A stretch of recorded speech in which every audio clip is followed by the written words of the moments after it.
बहुत पुराने समय की बात है। एक गांव में एक जाट और जाटनी रहते थे। दोनों की जिंदगी खुशहाल थी। किसी चीज की कोई कमी नहीं थी। कमी थी तो बस एक संतान की। जब भी वे इस बात के बारे में सोचते, उनका मन उदास हो जाता। अक्सर जाट कहता, काश हमारे भी कोई संतान होती। एक दिन जाट के पास बहुत काम था। वह सुबह बिना खाना खाए ही खेत पर चला गया और जाटनी से कहा, दिन में मेरे लिए खाना लेकर खेत पर आ जाना। जाट खेत पर पहुंचकर काम में लग गया। इधर जाटनी ने घर का काम निपटाया और थोड़ी देर के लिए लेट गई। नींद लग गई और वह भूल गई कि उसे खेत पर खाना लेकर जाना था। समय बीतता गया। जब दोपहर हो गई और जाटनी नहीं आई तो जाट को बहुत भूख लगी। उसने सोचा, लगता है वह खाना लाना भूल गई है। अब भूख बर्दाश्त के बाहर थी, इसलिए उसने बैलों को घर की ओर मोड़ दिया। रास्ते में चलते चलते उसे मटर का एक खेत दिखाई दिया। उसने सोचा, क्यों ना कुछ मटर की फलियां तोड़कर खा लूं, भूख थोड़ी शांत हो जाएगी। उसने बैलों को एक तरफ खड़ा किया और मटर तोड़कर खाने लगा। कुछ मटर खाने के बाद जब वह वापस लौटने लगा तो रास्ते में उसकी नजर एक कपड़े में लिपटी बच्ची पर पड़ी। वह ठिठक गया। उसने चारों ओर देखा कि शायद कोई खेत में काम कर रहा हो और यह बच्ची उसी की हो, लेकिन आसपास दूर दूर तक कोई नहीं था। दोपहर की उस तपती धूप में उसका मन नहीं माना कि वह उस बच्ची को यूं ही अकेला छोड़ दे। उसने काफी देर तक आसपास देखा, किसी को आवाज दी पर कोई न आया। तब उसने आसमान की ओर देखा और हाथ जोड़कर कहा, हे भगवान, मैं इस बच्ची को अपनी समझ कर ले जा रहा हूँ।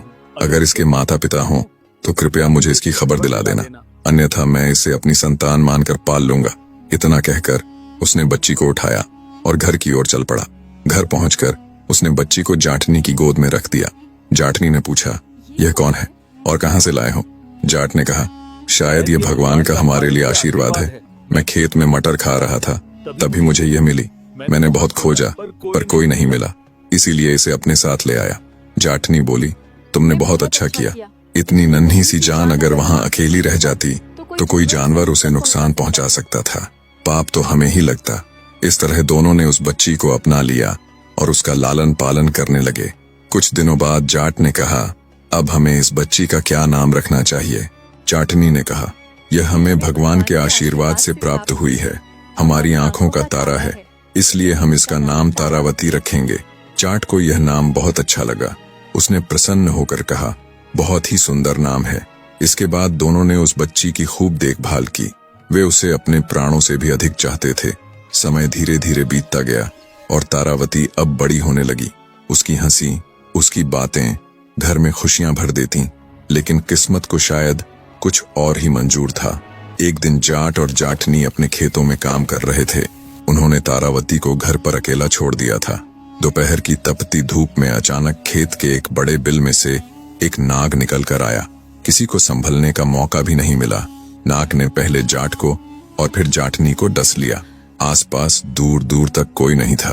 दोनों बेचारे तड़प तड़प कर वहीं खेत में प्राण त्याग बैठे। जब यह खबर तारावती तक पहुंची तो उसका संसार उजड़ गया।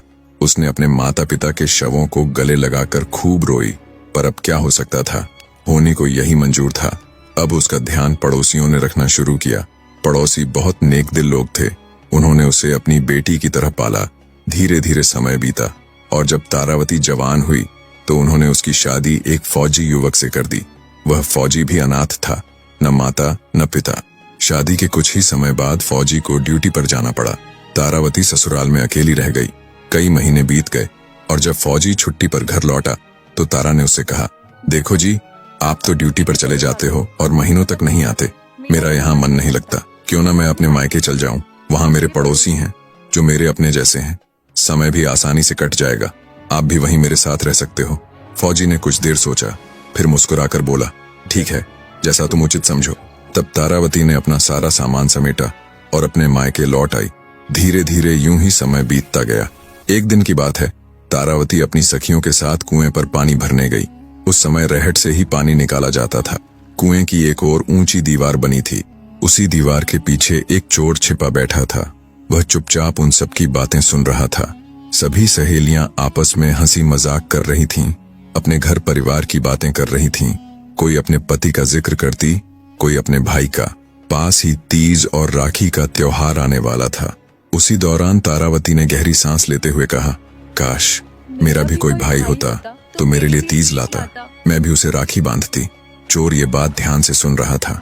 उसकी नजर तारावती के चेहरे पर थी, एक भोली, निर्मल और दुख से भरी युवती। कुछ देर बाद सबने अपने अपने घड़े भरे और घरों की ओर लौट गईं। चोर धीरे धीरे तारावती के पीछे पीछे चला ताकि उसके घर का पता जान सके। जब तारा अपने आंगन में दाखिल हुई तो चोर ने उसका घर पहचान लिया और चुपचाप लौट गया। कुछ दिनों बाद वही चोर फिर उस गांव में आया। इस बार उसके हाथों में चावल, चीनी, फल, मिठाई, चूड़ियां और एक सुंदर साड़ी थी। उसने गांव वालों से पूछा, भाई क्या यहाँ तारावती का घर यही कहीं है? गांव के लोगों ने सोचा कि शायद कोई उसका रिश्तेदार हो। वे बोले, हाँ, उधर सामने वो जो नीम के पेड़ के पास घर है वही तारावती का है। चोर वहां पहुंचा, दरवाजा खटखटाया। अंदर से तारावती ने दरवाजा खोला। सामने अजनबी को देखकर वह चौंक गई और बोली, आप कौन हैं और मेरे घर पर कैसे आए हैं?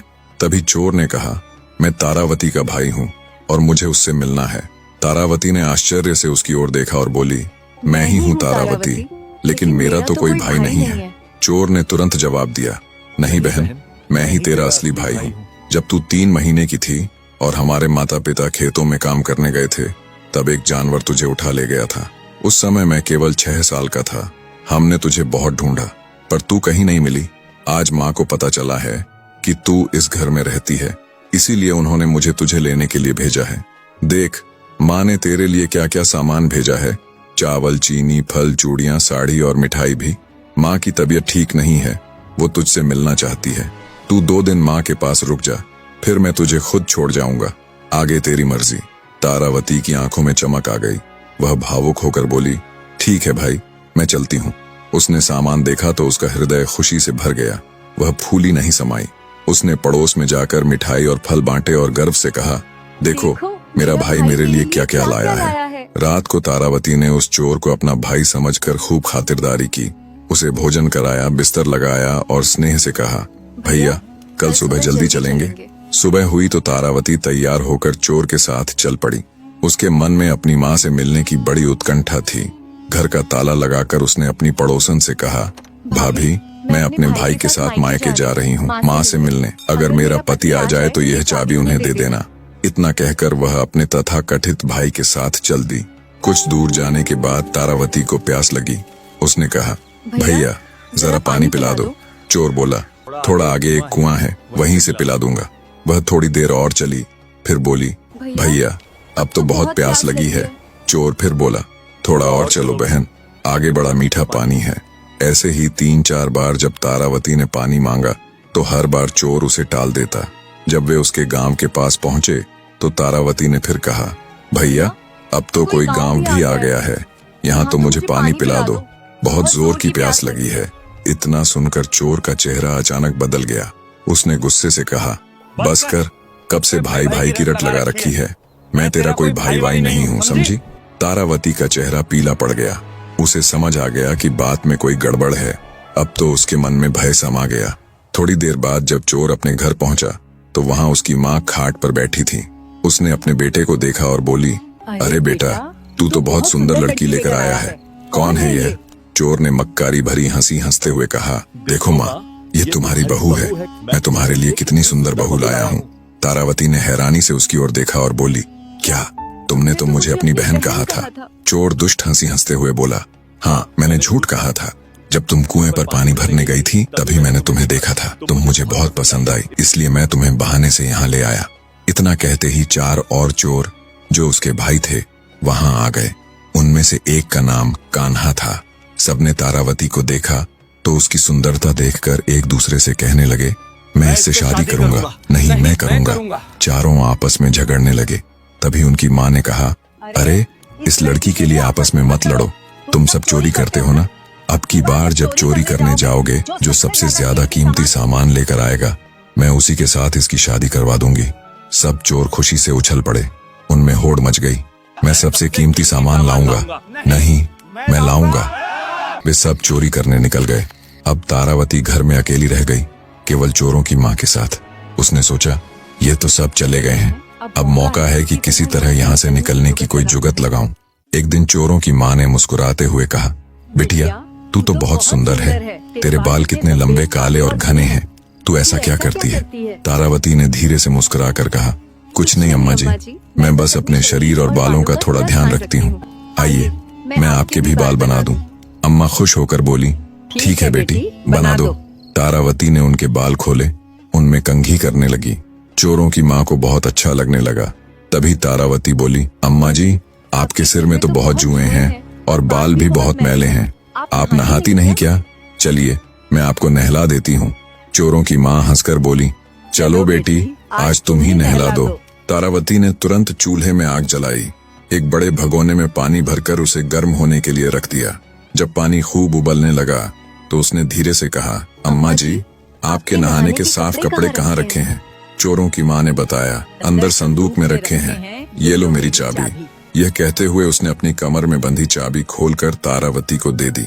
तारावती अंदर गई और जब संदूक का ताला खोला तो देखकर दंग रह गई। अंदर सोने चांदी के गहनों और रुपयों का ढेर लगा था। वह पल भर को अवाक रह गई, पर अपने भावों को छिपा लिया। उसने चुपचाप चोरों की माँ के नहाने के कपड़े निकाले और उन्हें लेकर बाहर आई। फिर उसने चारपाई की ओट में बुढ़िया को नहलाना शुरू किया। पहले उसने थोड़ा हल्का गुनगुना पानी उसके शरीर पर डाला। चोरों की माँ को अच्छा लगा और वह मुस्कुराई, अरे बेटी, कितना बढ़िया पानी है, तन को राहत मिल रही है। लेकिन अगले ही क्षण तारावती ने भगोने का पूरा उबलता हुआ पानी बुढ़िया पर उड़ेल दिया। एक भयानक चीख निकली, आओ! बुढ़िया तड़पने लगी, दर्द से कराह उठी और कुछ ही क्षणों में वहीं दम तोड़ दिया। तारावती ने शांत मन से उसे साफ कपड़े पहनाए, चारपाई पर लिटाया और ऊपर से चादर ओढ़ा दी। देखने में ऐसा लग रहा था मानो वह गहरी नींद में सो रही हो। घर में एक बिल्ली भी थी।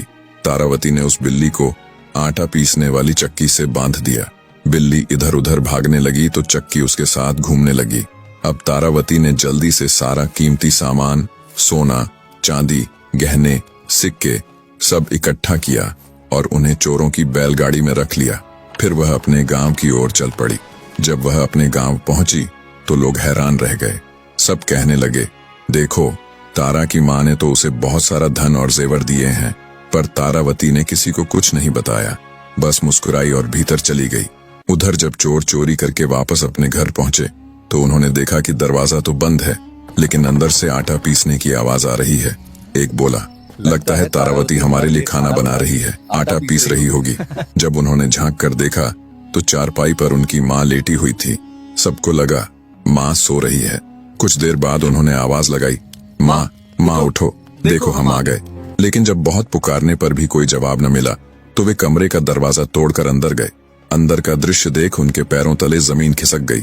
चक्की से बिल्ली बंधी थी और माँ निर्जीव पड़ी थी। उन्होंने तुरंत संदूक खोला, पर वह खाली था। सारा धन, गहने, रुपए सब गायब थे। सब चोर माथा पीटने लगे, अरे, हमारे ही घर में चोरी हो गई। उनका गुस्सा 7वें आसमान पर था। बोले, एक तो माँ मर गई और ऊपर से सारा धन भी गया। अब हम उस तारावती को सबक सिखाएंगे और अपना सब कुछ वापस लाएंगे। उन्होंने माँ का दाह संस्कार किया और फिर तारावती को ढूंढने निकल पड़े। रात गहराने लगी थी जब वे तारावती के गांव पहुंचे। तारावती को पहले से अंदेशा था कि वे लौटेंगे। उसने पहले ही अपने घर का दरवाजा आगे से हटवाकर पीछे की ओर लगवा दिया था और जहां पहले दरवाजा था वहां दीवार बनवा दी थी। चोरों में से एक बोला, यही घर है, लेकिन दरवाजा कहाँ गया? पहले तो इसी तरफ था। दूसरे ने कहा, सही कहा, मगर अब दिख नहीं रहा है। वे सब दीवार के पास जाकर आपस में फुसफुसाने लगे। अंदर तारावती जाग गई। उसने उनकी धीमी आवाजें सुन ली। वह तुरंत समझ गई, ये वही चोर हैं, आ गए। उसने एक तेज धार वाली दराती उठाई और दीवार के पास जाकर खड़ी हो गई। बाहर चोर दीवार में छेद करने लगे। धीरे धीरे उन्होंने इतना बड़ा छेद कर लिया कि कोई अंदर झांक सके। एक चोर ने अपना चेहरा छेद में झुकाया ही था कि अगले ही पल तारावती ने पूरी ताकत से दराती चलाकर उसकी नाक काट दी। चोर चीख उठा, आ आ! उसकी नाक कटकर जमीन पर जा गिरी। वह दर्द से तड़पता हुआ पीछे हट गया। बाकी चोर यह दृश्य देखकर घबरा गए और वहां से भाग खड़े हुए। उन्होंने गांव के वैद्य से अपने भाई की मरहम पट्टी कराई, लेकिन अब उनके मन में प्रतिशोध की आग जलने लगी। वे बोले, अब इस तारा ने हमारी बेइज्जती की है, उसकी सजा उसे मिलेगी। हम उसकी नाक काटने का बदला लेकर रहेंगे। अब की बार उन्होंने तारा के घर का असली दरवाजा ढूंढ लिया। रात गहरी थी जब वे चुपचाप उसके घर पहुंचे। तारा गहरी नींद में थी। उन्होंने उसकी चारपाई समेत ही उसे उठा लिया और सर पर रखकर जंगल की ओर चल पड़े। थोड़ी ही दूर गए थे कि हल्की हल्की बारिश शुरू हो गई। बारिश की बूंदें तारा के चेहरे पर पड़ी तो उसकी नींद खुल गई। उसने आंखें खोलीं, चारों ओर देखा और तुरंत समझ गई, ये वही चोर हैं। वह सोचने लगी, अब क्या करूं? तभी उनकी चारपाई एक बरगद के पेड़ के नीचे से गुजरी।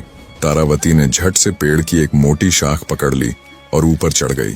पीछे चल रहे एक चोर ने देखा तो बोला, अरे भाई, लड़की तो पेड़ पर चढ़ गई है। बाकी चोर बोले, तुझे बहुत दिखता है अंधेरे में, हम क्या पागल हैं जो तेरी बातों में आए। और फिर कहानी ने अगला भयावह मोड़ लिया।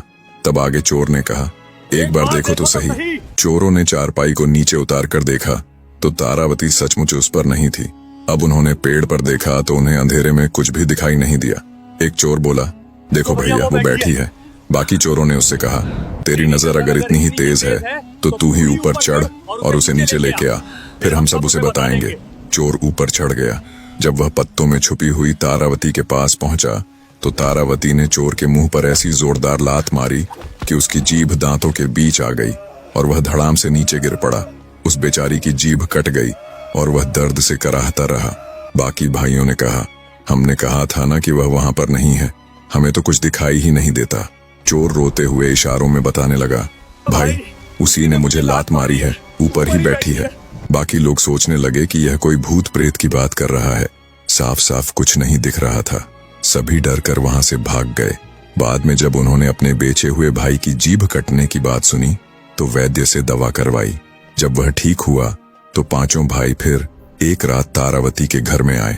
उन्होंने देखा कि तारावती गहरी नींद में है। वे चुपचाप अपना चोरी का सामान गठरियों में बांधने लगे, पर तारावती की नींद खुल गई और उसने सारा मंजर देख लिया। एक धारदार कुल्हाड़ी लेकर वह चुपके से दरवाजे पर खड़ी हो गई। जब चोर सारा सामान लेकर एक एक करके घर से निकलने लगे तो तारावती ने एक एक करके कुल्हाड़ी से उन सब पर प्रहार किया और उन्हें मार गिराया। फिर तारावती ने अपने सारे जतन किए गए सोने चांदी के गहने और धन घर में रख दिए। उसके बाद उसने 5 चादरें निकाली। एक एक कर प्रत्येक मरे हुए चोर को कसकर चादर में बांधा और गठरियां बनाकर रख दिया। तारावती के गांव में रोज एक फकीर आता था जो घर घर के सामने दुआ मांगता और बदले में लोग उसे कुछ रुपये दे देते। जब वह फकीर तारावती के घर के सामने आया तो तारावती ने उससे पूछा, बाबा जी, आप दिन भर में कितने रुपए कमा लेते हो? फकीर ने कहा, बेटी, मैं एक दिन में लगभग 50-56 ही कमा पाता हूँ। तारावती ने कहा, बाबा, मेरे सामने एक जादूगर जैसा आदमी बहुत तकलीफ देता है। आज मैंने बड़ी मुश्किल से उसे पकड़कर एक गठरी में बांध दिया है। क्या कोई ऐसी जगह है जहाँ से वह वापस ना आ सके?